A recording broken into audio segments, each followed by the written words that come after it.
Hello, everybody, and welcome to Amateur Hour Sports for an exciting edition of the Raptors Happy Hour on a modified schedule for trade deadline week. And I made this decision last night / this morning to move up the Wednesday Happy Hour to Tuesday. And my goodness, it feels like that has been the right call, at least as of now. So much has already gone down today as far as trades are concerned, and a lot of new stories and reports are coming out, particularly about the Toronto Raptors. So there is a lot to discuss today. Jam-packed news cycle around the NBA. Jam-packed news cycle as it comes to the Raptors. Couple little pieces about the Raptors will open up the stream today. Then we're going to talk about the biggest news around the NBA. We're going to talk about the trades that happened. We're going to talk about a player that requested a trade. Then we're going to dig into the Raptors side of things. We're going to go over the latest news and reports surrounding the Raptors, who it looks like they're actually targeting as we get towards the trade deadline. It's less than 2 days away now at the time we're live here. It's 5:02 p.m. Eastern time on Tuesday here. We're going to talk about the players I genuinely think the Raptors should be targeting at the trade deadline. And then at the end of the stream today, should be about an hour, might go a little bit longer. End of the stream today, I'm going to be covering what I think you should be expecting of the Raptors on deadline day. So, if all that sounds good, reminder, if you enjoyed along the way, hit the like button. It makes a big difference to the channel. Let's make this a really good week for the channel, trade deadline week. It usually does bring in a lot of new people to the channel, so make sure you hit the like button so it gives us a better chance of reaching that new audience. And if you're new to the channel, and hopefully there's a lot of new people watching today, make sure you're subscribed. I'm doing content 3 times a week for news coverage for the Raptors. I'm doing watch-alongs for pretty much every Raptors game. I'm working really hard. I'd appreciate the support. Subscribe to the channel. So, unless something crazy goes down tomorrow, we're going to cancel the Wednesday edition of the Happy Hour. They're usually Monday, Wednesday, and Friday. We're moving up to Tuesday this week. And again, lots of stuff to cover. Let's say what's up to the people joining us nice and early in the stream today. We've got EF is cool. We have Tom RVK. We've got Q-Man and Jimbo Jenkins. If you're in the chat right now, say what's up. Did the stream just start? Yes. Tom watching from the land down under, assuming, with the morning. Well, morning to you. Been a crazy morning of trades. Yeah, I mean, you woke up to a lot of stuff with all the trades going down. Absolutely. Q-Man saying Jaren Jackson Jr. traded. Yep, that is something we're going to be talking about today. And Jimbo Jenkins talks about Sabonis being a matter of when. We'll get to Sabonis as well. We're going to keep it on the rail. We're going to keep it streamlined here. Sabonis, we have a carved-out segment for Domantas Sabonis today. Del Moose coming through saying Raptors could really have gotten Jaren Jackson Jr. Bobby needs to be woken. We'll talk about that. All about anything. What up? Rockets going to get Kobe White. Not a bad pay. They need a guard. That's a pretty good pickup for the Rockets if they make that happen. If that's something that they can materialize. And Steve says Josh should be next team, but should be next used, but teams seem hesitant on it. Yes, absolutely they do. Smooth Brownman is a guy who wants a bonus. All right, so let's dig into all the news that we saw today. Reminder: Sabonis is going to be a little bit later on. We're going to talk about that quite a bit, but we're going to get there, and I'll answer your questions about Sabonis once we get there.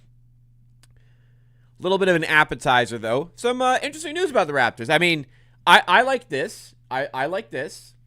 We got a new slam cover featuring Scotty Barnes and Brandon Ingram. Actually, this is not the slam cover. This is the slam cover.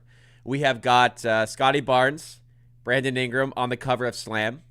I believe this is Scotty Barnes' second slam cover. I have the first time he was on a slam cover. I actually have framed on my wall just over here. Let me know if you want to see that. I have that one framed. I am not... So that previous Scotty Barnes one, One with him like iced out. He's got the sunglasses on. I hunted that one down. I went like out of my way. In the end, I ordered that one and got it delivered. This one, after this stream, I'm going to hit some Shoppers Drug Marts. I'm looking for this. I'm not going to go as far as order it, but I'm going to be looking around different places trying to find this. I actually will even try and hit an Indigo if I can't find it at a Shopper. So I'm going to be looking for this one. So I like it. I like the Raptors getting recognition like this. Super cool. Would have been so. I mean, the cover looks fantastic. I love this cover. I'd happily have this on my wall as well. I mean, it would have been a lot cooler if they both made an All-Star team, but alas, didn't happen. Speaking of All-Star teams, though, we know one Raptors made the All-Star game in the form of a player, but as a coach. Huge shout-outs and congratulations to Darko Rajakovic. Darko Rajakovic has been named by NBA Commissioner Adam Silver as the coach of Team World at the NBA All-Star Game. Huge congratulations to him. Raptors are 30-21. They're expected to be about a 500 team. He is helping them exceed that level and get to a different level. That's fantastic to see. I'm really happy of how well he's doing. The players have always seen. I first 2 years of Darko Rajakovic, I really did not like him as a coach. I didn't think he was doing a great job with the Raptors. He's turned that all around this season, and that can only be positive news because even when I wasn't a fan of him as a coach and the team was struggling, the players really bought into. They've really bought into Darko Rajakovic as a head coach, and they really respect him as a head coach. So the fact that he already had that level of respect from the players, and now they're performing on the court, is just great news for the Raptors. There's still some things here and there that I think he could be better at, but I mean the proof is in the record here. 30-21 in the season. I'm very happy. Great stuff for Darko. Hopefully that's a nice little boost for him. He always bigs up his players, so hopefully it's a good little boost for him. As we go through the season, and hopefully can get even better as a coach. So happy, very very happy there for Darko Rajakovic.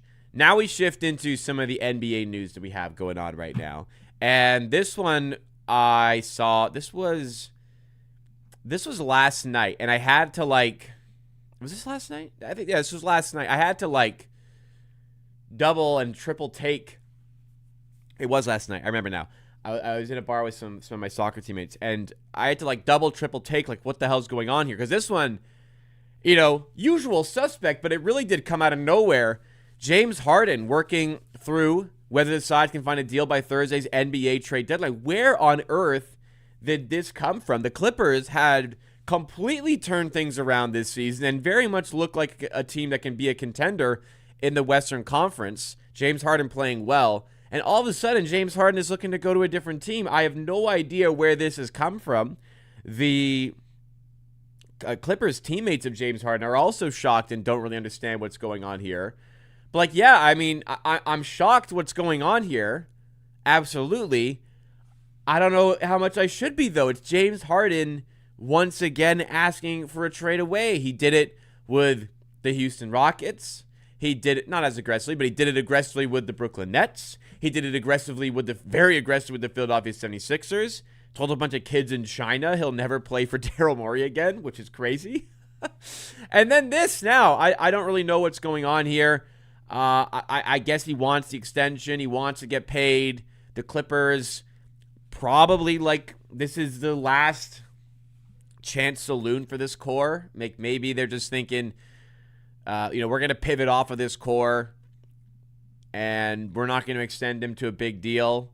And he wants to go get that deal somewhere else. I can understand it from that perspective, but I don't know. I'd feel pretty aggrieved if I was one of his teammates and the team is doing so well. They're making a run at things here, and then he just now all of a sudden up and chooses to leave. So not a great situation there. Yeah, like Steve Steven is saying in chat, shocked Harden has done something. Yeah, you're right. It's just the timing of it has me shocked. Like I said, maybe I shouldn't be because it is, it's James Harden. and he keeps on doing this sort of thing. So, yeah, when I first saw that, I kind of wondered, hey, finish the season with James Harden, get off of the Immanuel Quickley contract. Maybe the Raptors can make a play here. And then that quickly got shut down. Reporting from Legion Hoops, per Tomer Azarli. Not sure who this is. Not sure who this is, but Clippers writer says that the Raptors and Pelicans tried reaching out regarding James Harden, but he wasn't interested in joining those teams. I mean, the Pelicans, I don't know what they're doing here, but the Raptors, I'm okay. It would have been nice, but I'm okay. I'm okay missing out on the James Harden sweepstakes, and I think probably a lot of people in the chat will say the same. I mean, but it's a nice thought because I think James Harden's a great player. The rumors coming out now are that Cleveland are the most likely destination for James Harden. So Cleveland looking to make a trade there. And from a Cleveland perspective, they clearly don't trust, and rightfully so, Darius Garland's health and him in the playoffs. I think James Harden is definitely an upgrade for the Cavaliers. Last I checked, the Cavaliers an equal record. They're right around the same record as the Raptors here. So wouldn't it be great for the Raptors if James Harden moved to the Eastern Conference and made the Cavaliers better? But the Cavs are definitely in win-now mode. So I can see the fit there. I'm not sure James himself is going to love Cleveland. I've been to Cleveland a couple of times. I'm sorry to the city of Cleveland and the people of Cleveland, but I don't believe James Harden is going to enjoy being in Cleveland.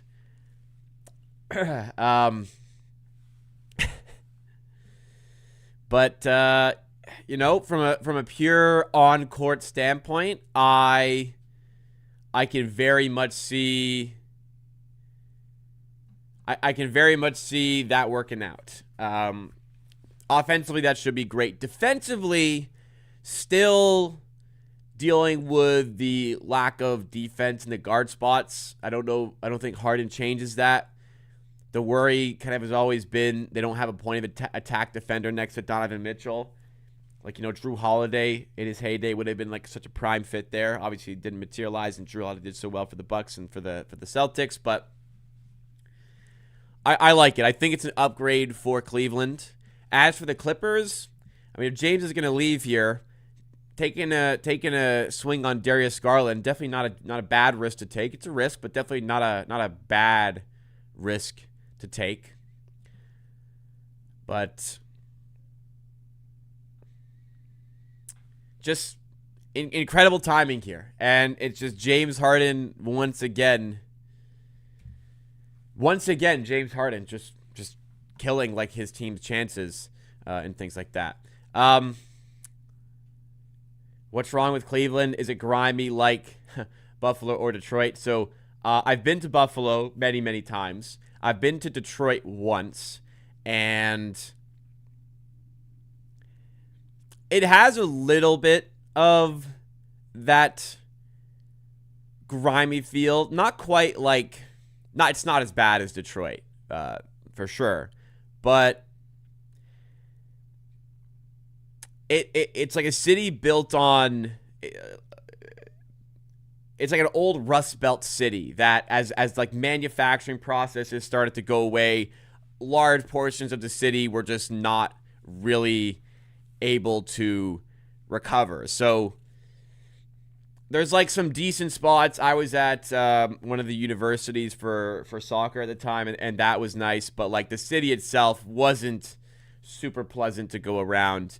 And again, I'm not sure James Harden is going to love being there.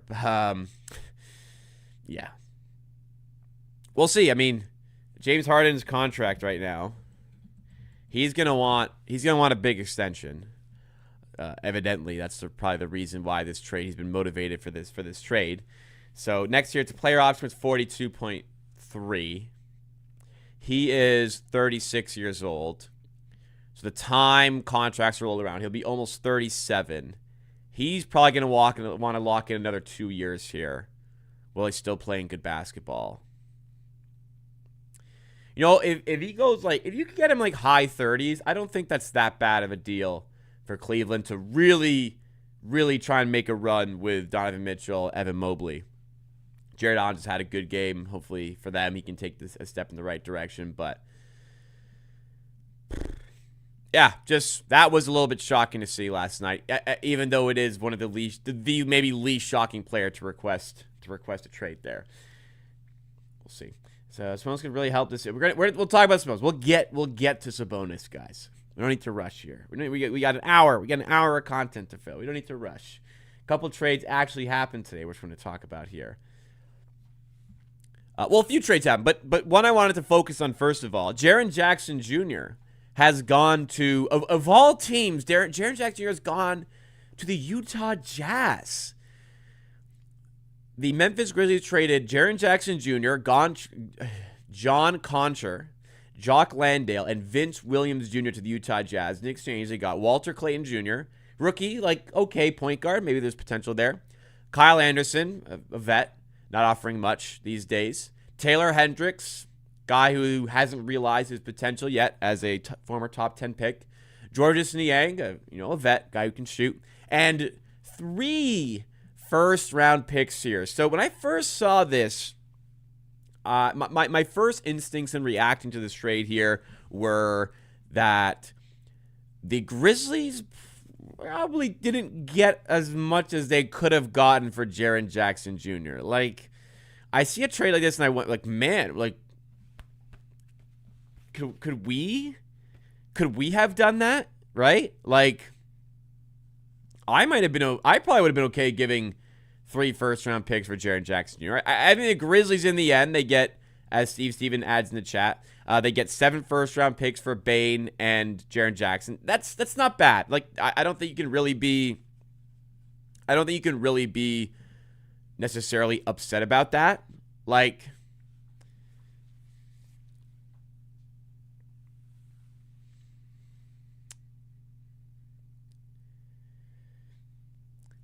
I just feel like Jaren Jackson's got a ton of value. Contract right now for Jaren Jackson. He's on a pretty lucrative deal here. I'm just trying to get the exact term of it for the sake of the stream here. So he's already his extension kicks in next year. He's making just over $50 million per year of next 4 years. That's a lot of money. A lot of money for Jaren Jackson Jr. He's going to turn 27 later this year. So basically they have him through his prime. So if the Jazz are making a trade like this, they got to feel pretty confident about where their core is at right now. And to be honest, I'm not really seeing it. Okay, you've got Lauri Markkanen still playing great basketball. Keontae George has taken a massive step up this season. So you're kind of building now with George, Markkanen, and Jaren Jackson. You've invested your chips into Jaren Jackson supplementing those guys. I don't mind the fit of Jaren Jackson next to Markkanen. I think the appealing part of Jaren Jackson is that he's a fantastic defender, very good rim protector, has the capabilities of manufacturing his own offense like he did it last season. He took a big leap from an offensive standpoint last season for the Grizzlies. So I think in this position he's in with the Jazz, he won't be tasked as heavily with that offensive creation. He can space the floor. There's appeal here. I really respect Jaren Jackson Jr. as a player. I actually think they can all fit with Walker Kessler as well. Walker Kessler at the 5, Jaren Jackson at the 4. Markkanen can play the 3. He's done it previously. You have Keontae George as one of your guards. Maybe adding a floor spacer there. That's pretty solid. But in a very difficult Western Conference, I'm not convinced on the level of competitiveness that team can have. Perhaps the Jazz, you can't be bad forever. You can't be bad forever. Memphis also got a trade exception in the deal. As I started to think a little bit more about this trade, I'd love to hear your thoughts about this trade in the comment section, in the chat here, sorry. The more I thought of this trade, the more I thought, typically, it's contenders who are giving away 3 picks to get a star guy. So in this scenario, the Jazz got 3 picks from the Grizzlies. I don't know if we had quite the full reveal on what picks they were. If they're 3 Utah Jazz first-round picks, those could be pretty valuable picks, you know? It's not like a Boston Celtics 3 first-round picks, like 3 late first-round picks. This could be 3 mid to lottery first-round picks coming from the Utah Jazz. So that might make it look a little bit more appealing to the Grizzlies, who are now really entering full rebuild mode here. They're taking a step back. Ja Morant, I think it'd be good for them to make him the next one to get traded. Anyways, let's see what's the chat saying about this one. In the week says Grizzlies cooked. Those picks are going to be so good. Kind of echoing on what I said there. I'm not sure I think they cooked, but definitely better than the average pick. And they get Taylor Hendricks, Walter Clayton. I'm not like the belief in Taylor Hendricks advancing is slowly dwindling. It's dwindled a lot already. Walter Clayton's solid. I think he could give you some NBA point guard play. That's a solid guy to be working with right now, I think, as a potential rotation piece.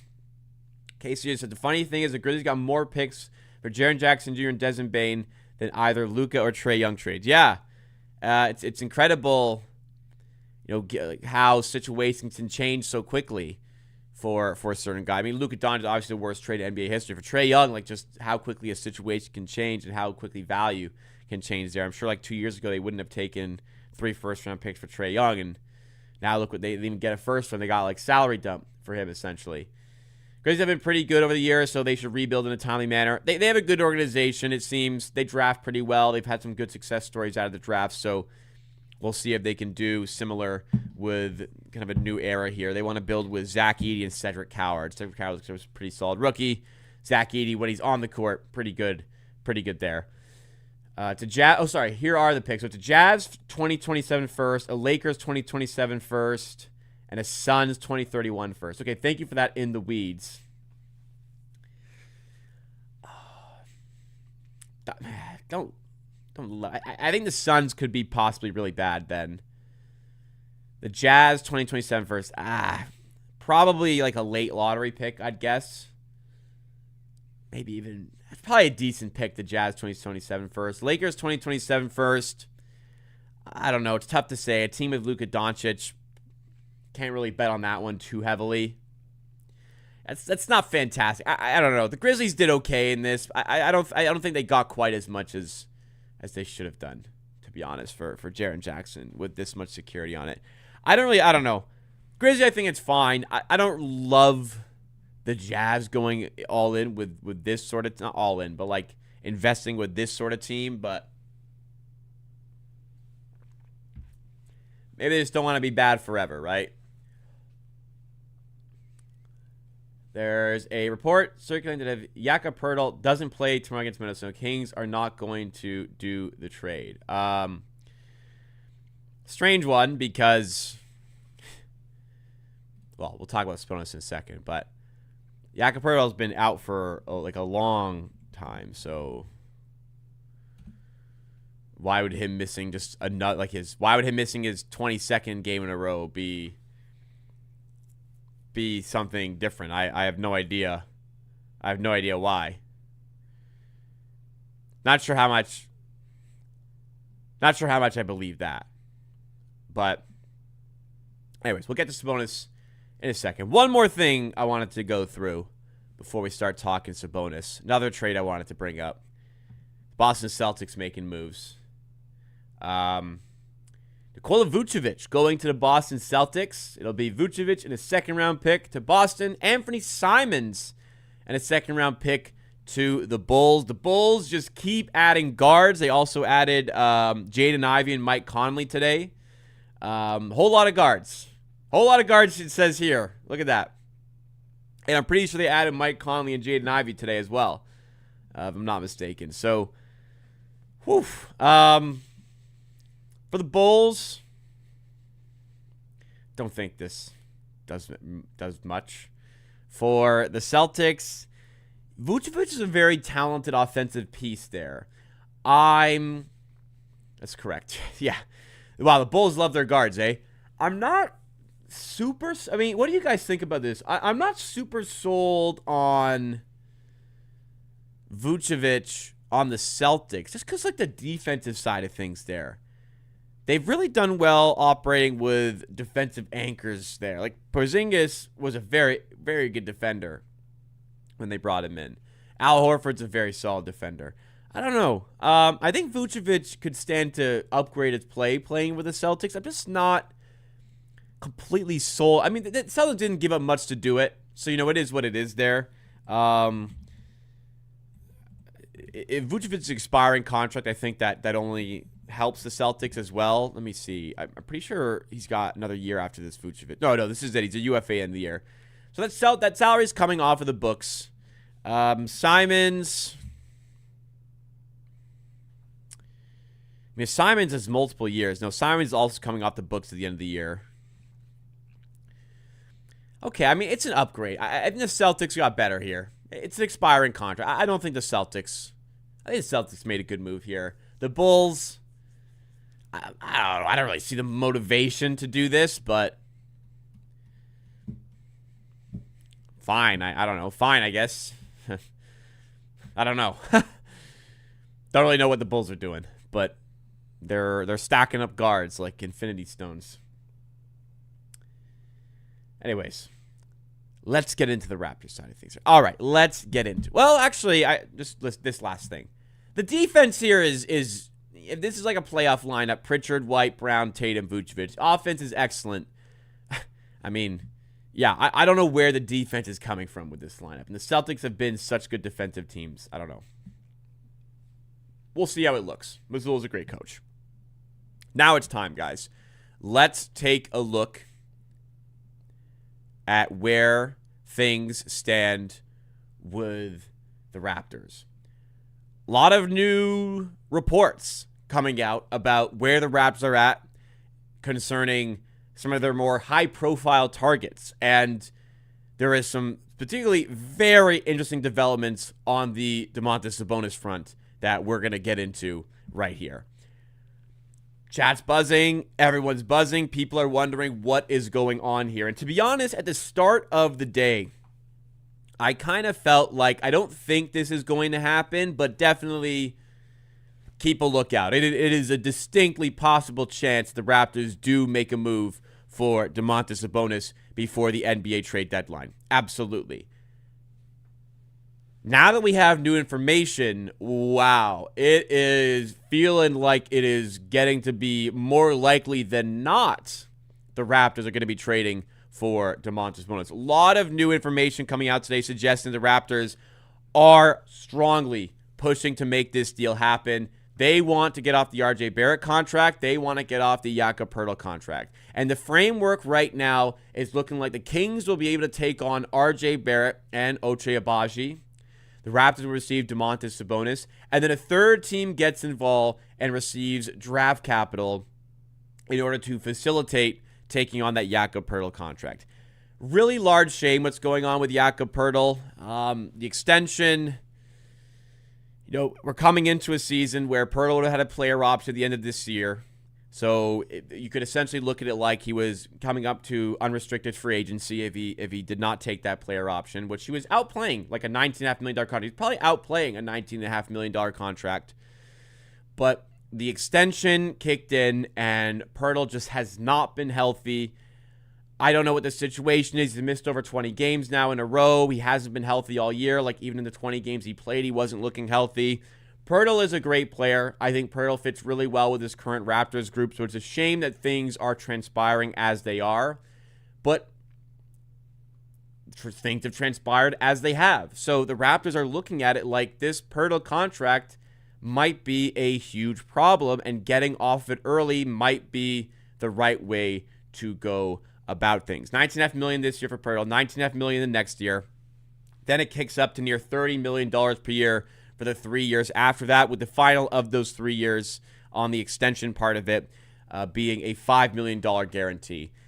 Right as the Raptors are seemingly taking a turn for the better and needing to be buyers, this contract has turned into quite a handcuff for the team, especially on top of maybe overpaying Emmanuel Quickley at the exact same time. But Lots of reports, again, that Raps are pushing for this trade to actually happen.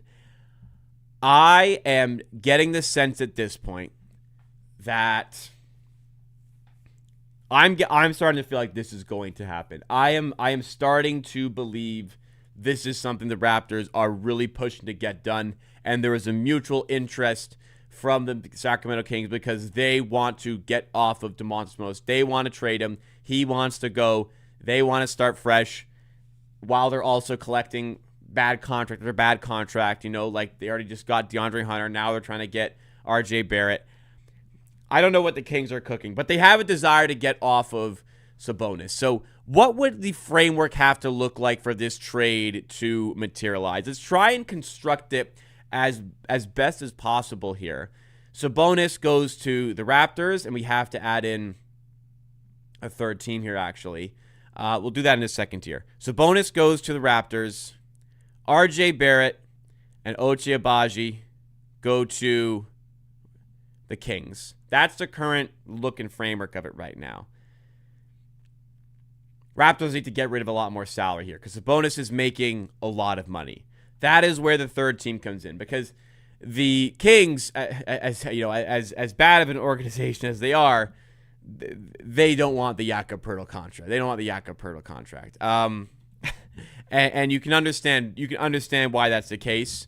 You know, you just kind of think, hey, maybe the Kings take this contract. No, doesn't look like the Kings are going to take that. Sabonis is making a lot of money, though. He's in the $40 million right now for his contract this year. 42.3. Then it goes to 45.4. Then it goes to 48.6. A lot of money. The key here for the Raptors might be this contract ends earlier than the Poeltl contract. Poeltl has 4.5 years left on his contract, with the last of those years being, again, only a $5 million guarantee. Only 2.5 years left on this Sabonis contract. Sabonis is a quality player, no doubt. I'm just not sure about the fit. Is it worth it, though, if you get off Poeltl's contract? Let's add in the third team. When I think of facilitating teams right now, teams that have the cap space to make these sorts of moves, I'm looking at the Brooklyn Nets, especially after the Jazz have made that trade for Jaren Jackson. I'm looking at the Brooklyn Nets to do this. So let's try to make this work by sending Jakob Poeltl to the Nets. Raptors can shore up some of the big depth, I think, here by getting one of the targets they're actually looking for in Day'Ron Sharpe. And now it could maybe start to get a little bit interesting. Do they have this? Wow, the Nets actually have this much cap space to do it. So that is a state of where you can salary dump Jakob Poeltl's contract. The Raptors get in two bigs. They get Sabonis, who, from a pure talent standpoint, is better than Jakob Poeltl. From a fit standpoint, I'm not sure he suits the team as well. But the big thing here is that Sabonis is playing right now. Sabonis is, well, he's actually hurt. But, like, Sabonis, much better runway to get play time and be an impactful player for the Raptors the rest of the way this season. Day'Ron Sharpe is the additional big that this team has been craving all throughout the season. RJ Barrett doesn't hold really any trade value other than being salary matching. Agbaji is expiring salary at the end of the season. Only 1.5 years left on RJ Barrett's contract, half a year left on Agbaji's contract. So the Kings get off Sabonis, and there's a quicker pathway to clear cap space. The Nets are the team that get the salary dump here, so draft compensation is going to have to come into play from the Raptors to do this. Not only are they paying to get a player like Day'Ron Sharpe, they have to pay the Nets to do this. If they're going to do that, sorry, not to the Kings. If they're going to do that, I think it's going to cost a couple first-round picks. I can't see the Nets having any desire to do this with one. With two, maybe it gets a little bit interesting. I think this is the framework that we'd be working with here. Already explained kind of how the players fit in, how the players kind of make this trade make sense. 2 first-round picks. You're getting off the Poeltl contract. You're bringing in a talented big like Domantas Sabonis. I'm not a big Sabonis fan. but there is a bit of me that is tempted by this. And the reason I'm tempted is because I am very fearful. I've grown to be very fearful of this Jakob Poeltl contract. I've grown to become very fearful about what this contract could look like. The issue that comes up with this trade, from a value standpoint, I think this is fine. The issue that comes with doing this trade is Sabonis, I'm fine to replace Poeltl. You're also losing R.J. Barrett. As much as he's salary matching to make this happen, R.J. Barrett has been a very impactful player for you this season. And if you're moving away from R.J. Barrett, you have sacrificed quite a lot of talent out of your lineup. They have garnered a lot of success with R.J. this season. And if you truly want to help to try and make some sort of a playoff push this year, it'll probably be helpful to have R.J. Barrett with you. Sabonis comes in and eats up quite a bit of the offense, which I think is fine. He's a talented offensive player. Defensively, I see there being some issues there. But I just wonder, how does this shake up the starting five if this trade happens? Sabonis comes in. There's still really no rim protector there. You'll have Sabonis at the 5. You'll have Scotty Barnes at the 4. Brandon Ingram at the 3. What does the starting lineup become? Does it become Shed and Quickly? I might be able to buy that. Now we're kind of missing some point guard depth by doing that, but I can kind of buy going with a 2-point guard system there. It gets Quickly in his better spot. You have a bit more shirt-up defensive style with Jamal Shed in there. Is there a way you could start Colin Murray-Boyles? Can you play Ingram all the way up at essentially the 2? Quickly, Ingram, Barnes, Murray-Boyles to help with your defense and Sabonis. Sabonis isn't a fantastic floor spacer, so I'm not sure there's enough spacing with a lineup like that, but there's creative ways to make a sort of lineup work here. I'm not sure here. I'm a little torn. I'm not outright against this trade. I'm not outright for this one. You have to remember though, there's a few things we've been looking to do. Get off the Poeltl contract, you're doing it. Adding in size and depth to your center position, you're doing that.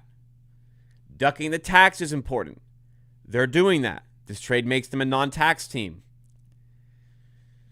There's reasons for and against. I'm pretty on the fence here. If this is the trade that happens,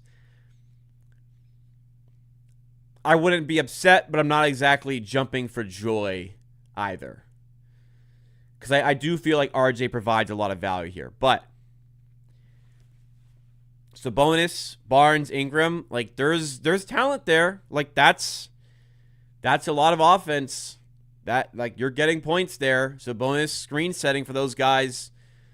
Sabonis rebounding for those guys. That's an interesting prospect. I worry about it on the defensive end, but we've been a pretty good defensive team without Jakob Poeltl playing this season. I don't know. Maybe the Raptors can make this one work.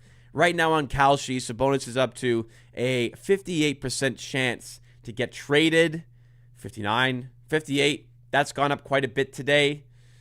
I don't know. It kind of feels like it's trending towards this happening at some point.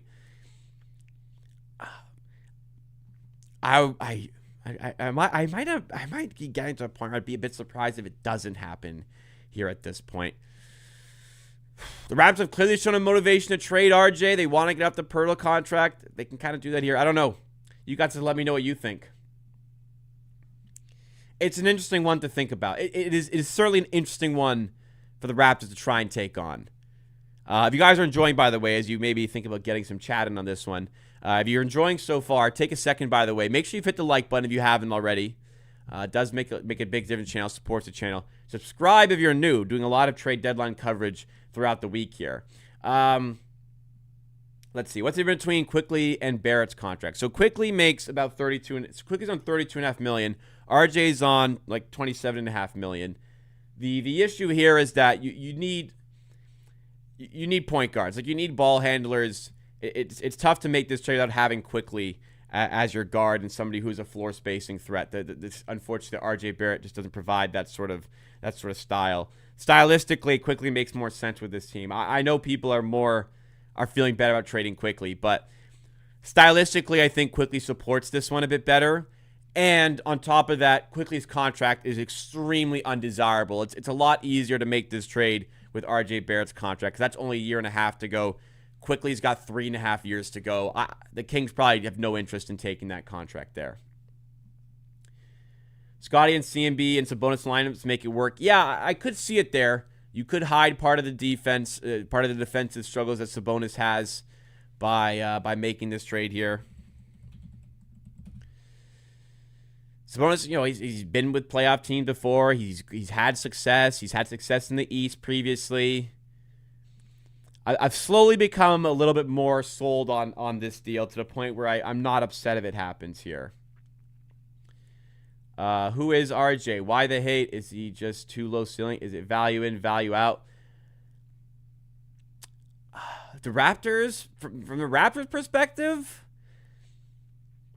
the desire to trade RJ, I think, has been motivated by the contract and the perception that the fit isn't quite there. But the fit has been there this season. So my stance on trading RJ has softened a lot in the last 6 months, because first of all, he's played very well for the Raptors this season. Second of all, the fit is there. He's working well with Scotty Barnes and Brandon, which was a surprise to me. For the purposes of this trade, it's purely salary matching. Purely that's what the Raps are looking for here, and they think Sabonis is enough of an upgrade to their team to justify it. What about they trade RJ and Ochai to Sacramento for Sabonis and Quickly and Jacob for Ja? The Raptors are out on Ja. I personally would push the trade Quickly for Ja Morant, but the Raptors are out on that one. So Ja Morant to Raptors looks very, very, very unlikely there. They seem to be out of those sweepstakes completely. If a trade happens, they're looking to do Sabonis here. Am I crazy to want more? Sabonis doesn't move me. I see the hesitation for sure. I can see the hesitation, absolutely. Jabo said, would have liked it more if they still had Ellis and he could come our way. Yeah, that was a bit of a miss, but it's possible that they just wouldn't have included him in the deal regardless. RJ is just this year's yearly scapegoat. I disagree. Yearly scapegoat is typically a player the fan base dislikes and plants poor games on. RJ has absolutely not been that. He's probably been the opposite. Quickly has definitely been the on-court scapegoat this season. From a front office perspective, I don't think there's a dislike towards RJ. I just think there's doubts about his fit, and they're not fans of the amount of money that he's making. When they traded OG Anunoby, they wanted Quickly. RJ was kind of the throw it in the deal. Doesn't look like, as well as RJ's played, he's taken the front office off of that stance. It's supposed to match up against a Joel Embiid. Size-wise, it gives us a better shot. But Sabonis is not the best defender. What if Giannis wants to be a Raptor? Well, doesn't seem he does. If he does, then yeah, you pivot in a different direction, trying to go for Giannis for sure. But the only rumors that seemingly are garnering traction for the Raptors are the Sabonis one here. Wizzy Pitt says, you don't need to worry about that stuff. Sabonis is good on our team. Why worry about it? Let this trade go on. We're positioning for the playoffs. We need big men on the front court. Why worry about it is because we are... Sabonis is an upgrade to Pirtle. Pirtle's barely played this year. And so you're basically swapping in right now Sabonis for RJ. And I could see Sabonis being an upgrade there. But RJ's a lot cheaper. RJ's contract is expiring sooner. I'm worried in the sense that maybe there is some glimmer of hope you get Pirtle back. Now you deny that and you lose RJ in the process. That's where some of the flicker of doubt kind of seeds in here. If Sabonis was a better defender, obviously he would be a lot harder to trade for. But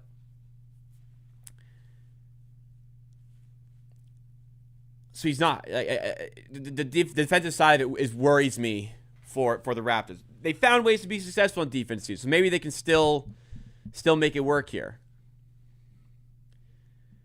We need Malik Monk. I'm not sure they'd move Malik Monk in this deal as well.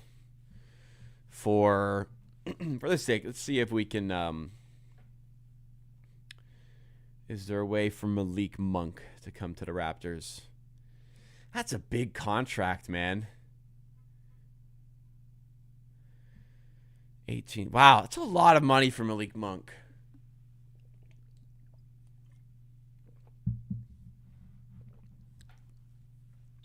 We could probably use him more effectively. I mean, they'd probably want to get off that contract. So if Malik Monk is in the deal, now we have to shed a lot more salary, which doesn't seem pretty kind of likely here. Yeah, just no way of kind of getting to that like almost 20 million part of it, which would render that one to be really complicated. Excuse me. Thoughts on Sam Amick saying that Jacob not playing Toronto means he won't be traded? I don't really understand that. I don't understand the correlation there. If somebody has, I haven't read that. If somebody has more information on the report that suggests if Pearl doesn't play against Timberwolves tomorrow, he will not get traded. I don't understand the correlation there.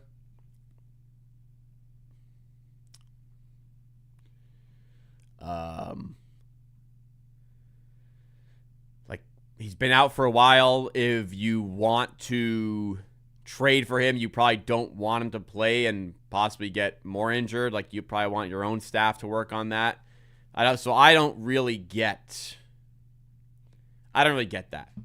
If somebody's got more information, though, please enlighten me a little bit there.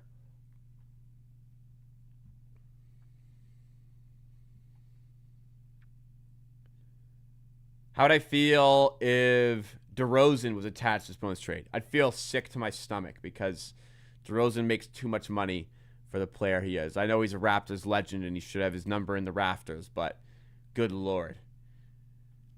Not in 2026. Suppose the type of big Darko loves. Yeah, I mean, like a real offensive hub type of guy, but I feel like Barnes is your offensive hub type of guy. Kind of taken away a bit of Barnes' thunder on offense by doing this to me. But you're right. Sabonis would work really well for a Darko Rajakovic system. For coaching-wise, it does seem like a really good fit there. Would at least immediately solve a rebounding problem. Fits weird, but that's 3 all-star level talents. You're starting 5. You're not wrong. It's an upgrade on talent. The depth gets a little tricky, but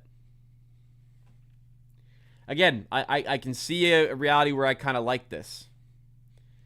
RJ's better than supposed. I'm not sure he is E-Colt, really. I'm not sure he is.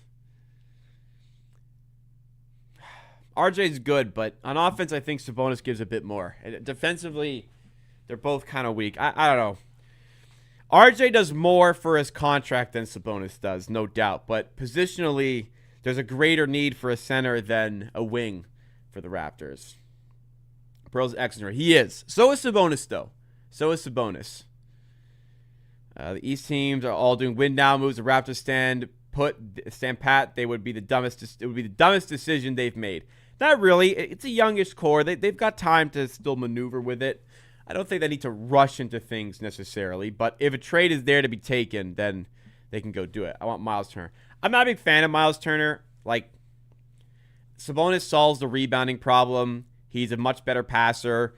I think a better fit overall for the team. I know he doesn't have the floor spacing of Turner, but there's a lot of deficiencies in Miles Turner's game, which scares me off. And, I mean, he's making a lot less money than Sabonis. I'm not a big fan of Miles Turner's fit with the team. I've grown to have a bit of a distaste for what Miles Turner could bring for the Raptors.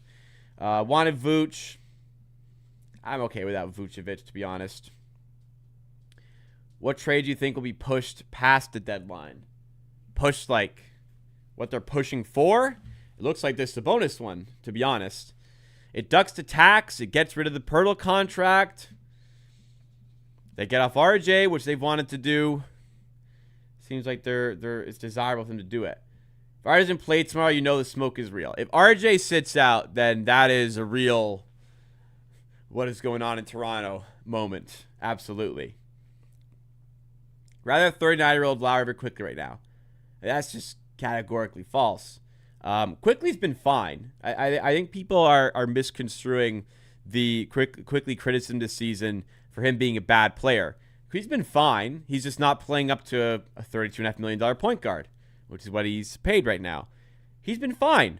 The Raptors are better when he plays. If you just take quickly out of the team for nothing, they don't get better. Kyle Lowry is very washed. He's probably going to retire. He's old. That's fine. But say like he'd be an upgrade over quickly is just asinine. Give you some nicer bench lineups if Darko wants to run a 4+1 as a bonus. Yeah. There's a bit more you can do there, I suppose. You can hide the defense with a guy like Colin Murray-Boyles. Maybe some interesting lineups that involve Sabonis and Mamu. Maybe. Do you think it's possible to acquire both Dosunmu and Missi? Don't really see like a path to Dosunmu.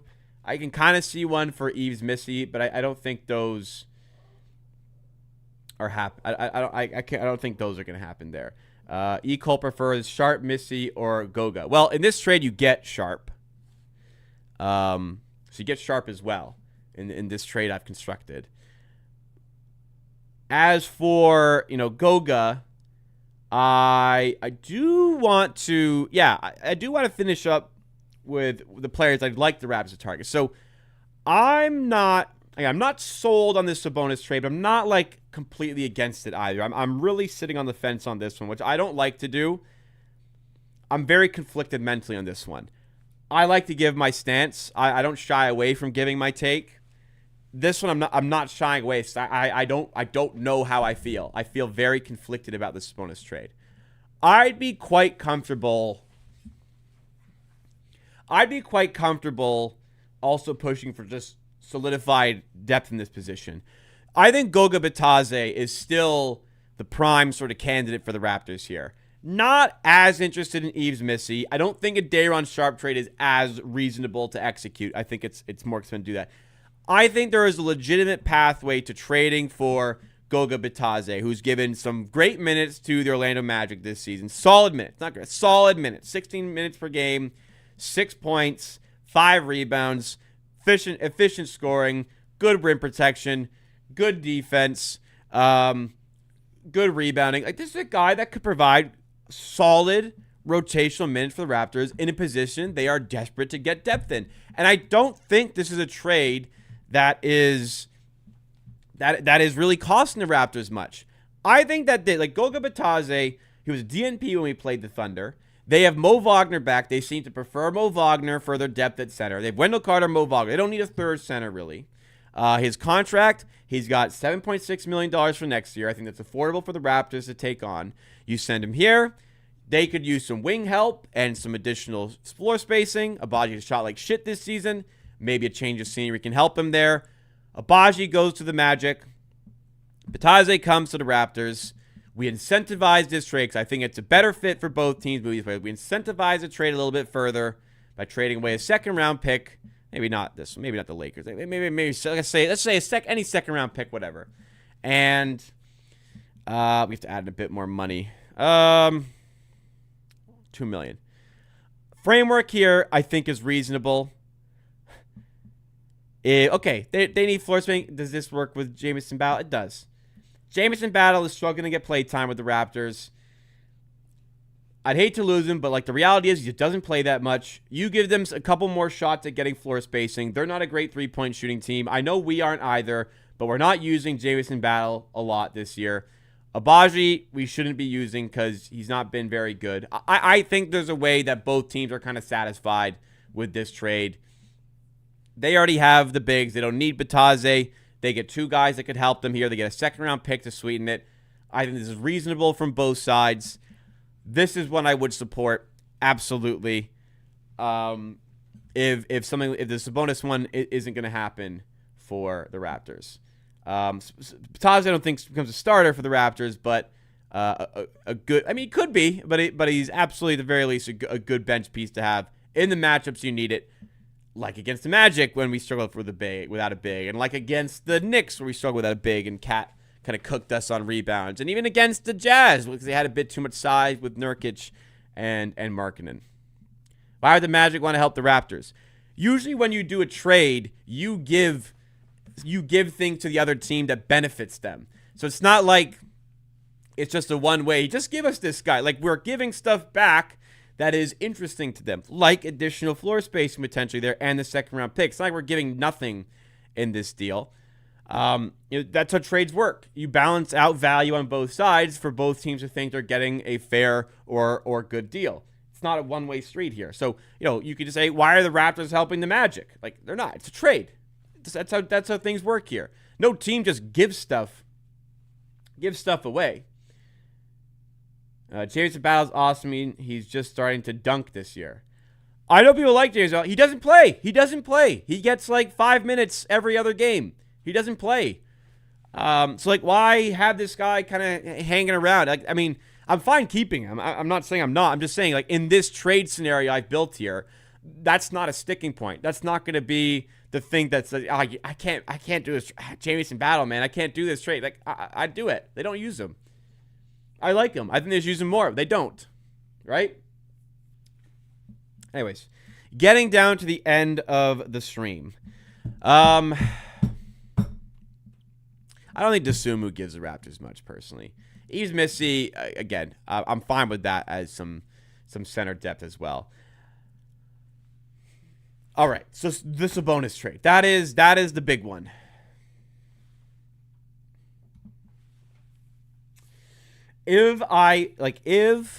Let's say fate of the universe is in my hands. I can push the button that makes that's the bonus trade I built.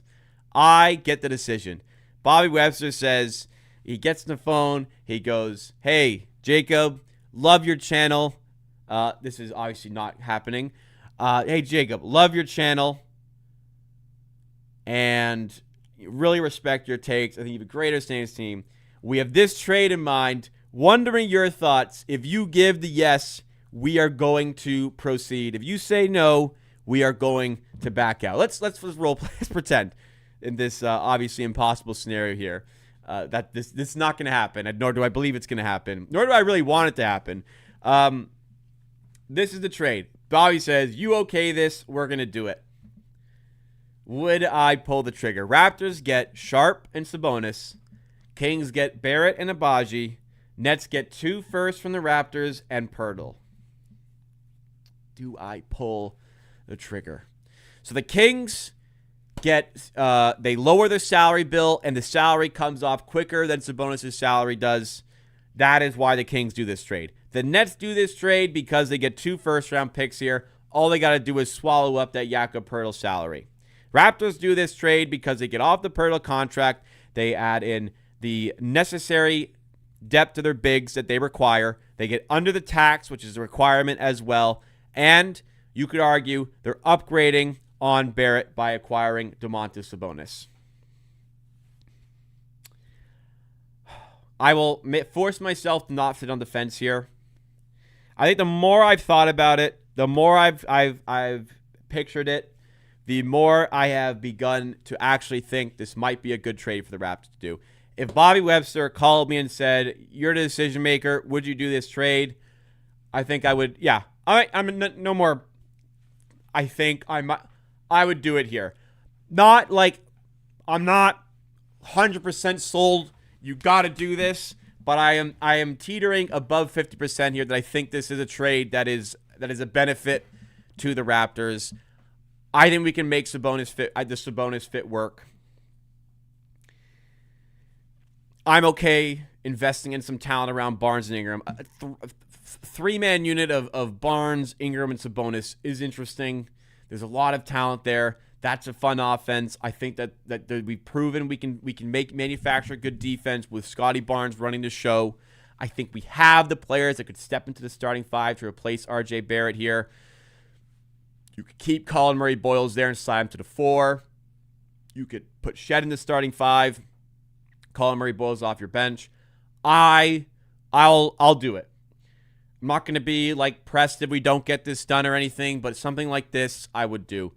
Not sure though. I mean, we don't know if the Nets are going to be the facilitating team or what it's going to be, but I think I'd be excited if a trade like this happened. I'd be excited about what that could do for the Raptors. But again, if it doesn't happen, I'm not going to shed any tears or anything like that. All right, last few questions in, then we're going to wrap up the show for today. What are we saying here?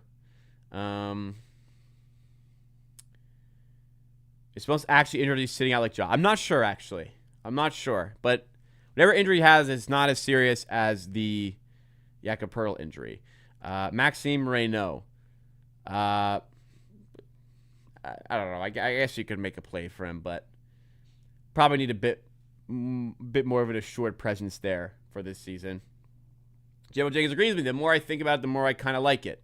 Kind of where I'm getting to as well. Season isn't this year's draft supposed to be really good? Yes, but we're also trying to make the playoffs, and the pick we would hope is not going to be a lottery pick anyways. Add protection to the picks, maybe. Maybe like a top 14 protected this year. I don't think this trade happened without an unprotected future pick, though. So I think we're going to have to not have that. Maybe get an aggressive protection, like top 4 or something. But, like a lottery protected, I don't think is going to happen. Moving Poeltl has to be done. 2 first is the price. You pay it, you get 2 more serviceable Cs. It's true. Moving Poeltl is might be a good move for the Raptors. We just handcuffed ourselves so much by giving him that extension, man. It sucks. And Reggie Norris, it looks like the demand for bigs are back. Why don't we just wait till the draft and find a nice young big? This draft is very deep. I mean, it's tough to bet on getting a specific position to draft. Raptors, as we know, just go best player available. So you can't really go into just relying on that to be the place you find a big. Can Sabonis trade happen tonight? It could. Could happen at any point. Raptors tended to wait until the last day to do it, though. When they've made these trades, they tend to wait until the night before or the day of the deadline. So it's more likely tomorrow or Thursday. Memphis are willing to take Poeltl's contract. I saw a report that they can take it, not that they are interested in taking it. It's just they are a suitor now because they can afford it. But I don't know. We'll see. Could happen there. It could happen there as well. Imagine showing a lineup of IQ, BI, Scotty, CMB, and Sabonis at the start of last year. Yeah, things move quickly in the NBA. Things move very, very quickly. And I think a lot has moved very, very quickly for the Raptors today. So, I mean, who knows where we're going to be in just over 24 hours when I'll be live for the Raptors as they play the Minnesota Timberwolves. Let's see how things go tomorrow. Thank you so much for joining me, everybody. If you enjoyed the stream, please take a second here to hit the like button. Make sure you're subscribed to the channel as well for more content. We got lots of stuff here. I think we are trending towards a live stream happening at 3 p.m. Eastern time, right at the deadline, to cover everything that happened. Hopefully some movement for the Raptors as well. I think we are trending towards that Thursday 3 p.m. live stream, so keep a lookout, hit the notification bell so you never miss out on anything, and I will, of course,